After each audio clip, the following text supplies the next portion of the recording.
Oke, assalamualaikum warahmatullahi wabarakatuh. Selamat malam buat teman-teman dan juga penonton. Juga mohon izin kepada Bu Rina selaku dosen pengampu dari mata kuliah Teknik Peledakan untuk melakukan presentasi seputar geometri peledakan pada PT Pertamina Sutra Perkasa. Yang kita bahas di sini ada beberapa hal. Yang pertama, geometrinya, lalu ada proses penentuan arah lemparan fraksi, bahan peledak yang dipakai, dan juga nanti eh, di akhir akan dijelaskan proses charging, stemming, dan juga proses peledakan serta videonya. Sebelum itu, perkenalkan anggota kelompok kami. Yang pertama ada saya, Ade Reza Saputra dengan NIM 2119109011046. Dilanjut oleh Fauzi, silahkan. Ya, saya Muhammad Fajar Hakim dengan NIM 2119109101048. Dilanjut oleh Reza Depi, silahkan. Perkenalkan, nama saya Reza Devi Wulandari dengan NIM akhir 1028. Lalu ada Nabila, silahkan. Perkenalkan, nama saya Nabila Ogiahana dengan NIM akhir 1052.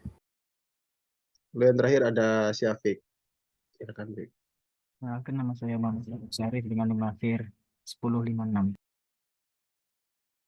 Baik, itu adalah nama-nama dari kelompok kami. Langsung saja ke pembahasan pertama yang akan dijelaskan oleh Nabila. Waktu dan tempat dipersilakan. Oke, baik. Untuk materi yang pertama yaitu peledakan. Nah, teknik peledakan ini merupakan tindak lanjut dari kegiatan pemboran yang bertujuan untuk melepaskan batuan dari batuan induknya untuk menjadi fragmen yang berukuran lebih kecil sehingga lebih mempermudah dalam pendorongan, pemuatan, pengangkutan, dan konsumsi material pada crusher yang terpasang. Teknik peledakan dalam penambangan merupakan salah satu kegiatan yang dianggap mempunyai risiko cukup tinggi dan risiko paling tinggi terdapat pada juru ledak yang berada pada jarak yang paling dekat dengan pusat kegiatan peledakan. Nah, untuk geometrinya sendiri yang pertama ada Barden dengan 2,18 meter, spasi 3,16 meter. Yang kedua kedalaman lubang ledak 5,53 meter. Yang ketiga ada tinggi jenjang 5,19 meter, stemming 3,09 meter. Yang keempat ada subdrilling yakni 0,34 meter. Kemudian pengisian kolom 2,45 meter dan yang terakhir powder factor yakni 0,26 kg.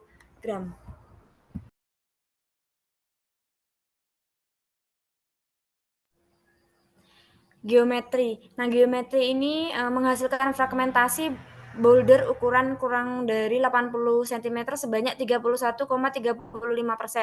Perbaikan usulan geometri peledakan dengan menggunakan teori Kurzram yakni Barden 1,9 meter, spasi 2,85 meter, kemudian kedalaman lubang ledak 6,46 meter, tinggi jenjang 5,99 meter, stemming 1,33 meter, subdrilling dengan 0,47 dan powder factor 0,61 kg. Kemudian dilakukan perhitungan proporsi bongkahan material yang berukuran lebih besar dari 80 cm menjadi 3,19%. Hal ini sesuai dengan target perusahaan yakni ukuran fragmentasi hasil peledakan kurang dari 80 cm kurang dari 10%.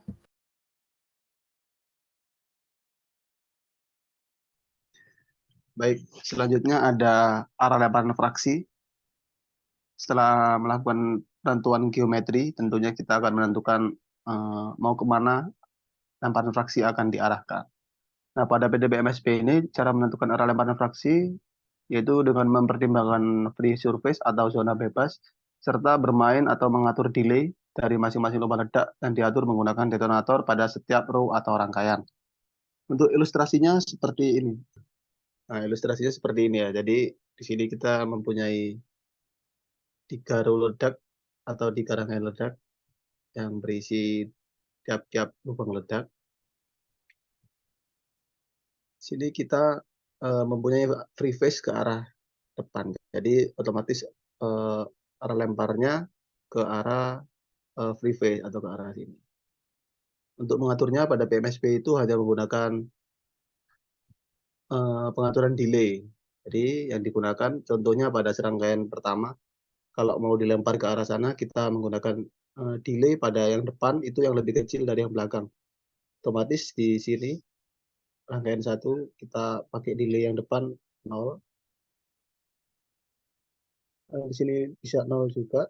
Terus di sini 2, sini 2, 4, sini 4, 6, 6. Atau bisa variasi lebih besar seperti 00226688 itu terserah. Jadi delay 0 itu langsung meledak, delay 2 0,25 milisecond, delay 4 0,50, delay 6 0,75, begitu seterusnya.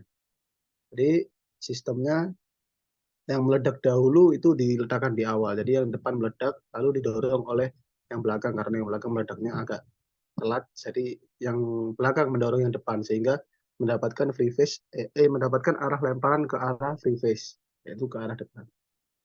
Oke, untuk ilustrasinya seperti itu. Oke, selanjutnya dijelaskan oleh Reza.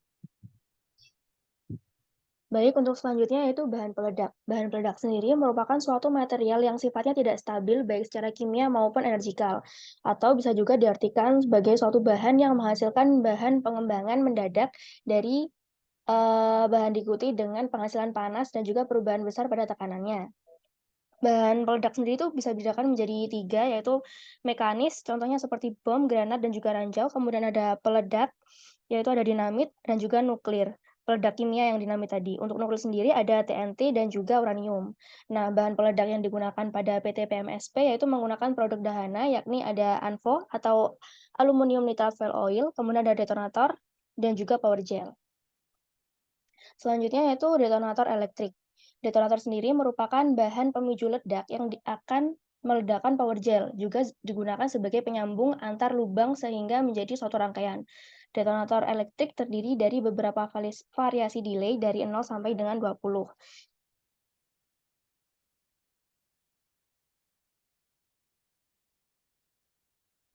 Oke, selanjutnya Fauzi, silakan menjelaskan. Ya, terima kasih Adi Reza. Dan selanjutnya ini dari bahan peledaknya itu yang kedua ada booster atau power gel. Jadi booster ini bisa dikatakan sebagai bahan peledak yang keras, yang merupakan bahan yang menguatkan sebuah energi yang meledakkan. Jadi kurang lebihnya ini sebuah bahan pemicu ledak yang menyalurkan ledakannya ke ANFO atau aluminium nitrat fuel oil. Boleh di next. Nah, untuk bahan yang kedua yaitu aluminium nitrat fuel oil atau ANFO-nya. Jadi ini ANFO ini sebagai bahan peledak utama juga yang memiliki daya ledak sehingga dapat menghasilkan batuan sehingga menjadi ukuran-ukuran fragmentasi tertentu. Boleh di next. Nah, untuk pengisian bahan peledak pada PT PMSC sendiri ini dirangkai secara primer yang terdiri dari bahan peledak yang tadi disebutkan seperti ANFO, booster, dan detonator. Nah, untuk kabel perangkainya itu dimasukkan kepada pertengahan lubang. Untuk pengisian ANFO-nya itu dilakukan perlahan dan dekat dengan mulut lubang untuk menghindari bahan tertumpah dan terhambur oleh angin. Nah, jika kayak lubangnya itu berair, maka digunakan kayak plastik liner atau kondom yang diisi ANFO untuk menutup bagian dari bahan peledak yang tadi. Nah, selanjutnya itu penempatannya itu penempatan primer di dalam plastik liner paling bawah menyentuh dasar lubang atau bottom. Nah, dengan menggunakan stick. Nah, jika pengisian dan perangkainya itu telah selesai, maka lubangnya itu ditutup dengan serbuk atau di stemming dengan hasil pengeboran menggunakan cangkul atau skop. Jadi hingga lubangnya tersebut tertutup sampai merata untuk memperkuat pengekanan energi bahan peledak di dalam lubang. Boleh di next. Oke, selanjutnya akan dijelaskan oleh Syafiq Wardudana-Pati, persilakan. Baik, selanjutnya yaitu proses peledakan. Sebelum proses peledakan dilakukan, yaitu dilakukan terlebih dahulu persiapan dengan melakukan pengecekan arus setiap row. Setelah itu melakukan sterilisasi pada area peledakan. Adapun jarak area sterilisasi sendiri yaitu ada 300 meter untuk alat berat dan juga 500 meter untuk manusia dari area peledakan. Setelah dilakukan persiapan peledakan dan sterilisasi akan dilakukan pemberitahuan bahwa siap dilaksanakan peledakan. Kemudian peledakan rangkaian row akan diledakkan secara bergantian menggunakan blasting mesin.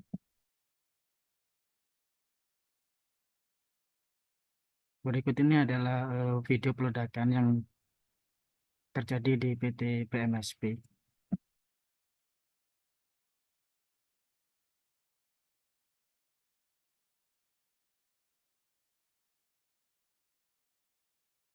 Oke, sekian. Mungkin itu saja yang bisa kami sampaikan. Kurang lebihnya mohon maaf jika ada kekurangan dalam hal penyampaian atau salah kata. Sekian, selamat malam. Assalamualaikum warahmatullahi wabarakatuh.